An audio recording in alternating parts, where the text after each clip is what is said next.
Colette Deleval se rend chaque semaine chez Alexis, 16 ans, porteur de la maladie de Duchenne. Elle est professeure bénévole au sein de l'ASBL, école à l'hôpital et à domicile. Mais je pense que c'est une école qui va au-devant des enfants et même des grands adolescents pour résoudre deux problèmes.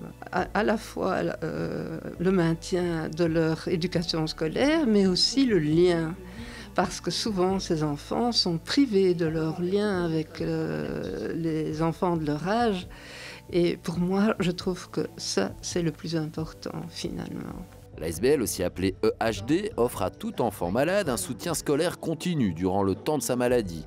Elle lui donne ainsi la possibilité de ne pas décrocher sur le plan scolaire et de réintégrer son école d'origine dans les meilleures conditions. Parfois, la mission dure quelques mois, parfois plus, comme pour Alexis. Alexis, c'était un petit garçon que j'ai rencontré il y a plus de 4 ans. J'avais été contactée par une prof de sciences de l'école qui avait vu nos affiches dans les couloirs et qui se disait qu'il était très fatigué, qu'il avait besoin de moins d'heures de cours à l'école, qu'il avait besoin d'une aide à la maison. Et elle m'a téléphoné pour demander si c'était réalisable.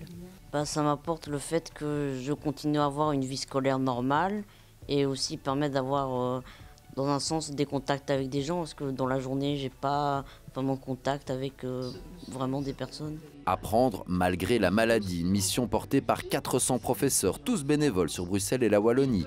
230 enfants aidés en moyenne chaque année, ce qui correspond à près de 5000 heures de cours par an. Pour le Brabant wallon, ce sont 75 professeurs qui aident en moyenne 55 enfants. Je trouve, moi, que personnellement, mais les profs de mon antenne aussi me le disent, que c'est vraiment, nous recevons plus que nous donnons.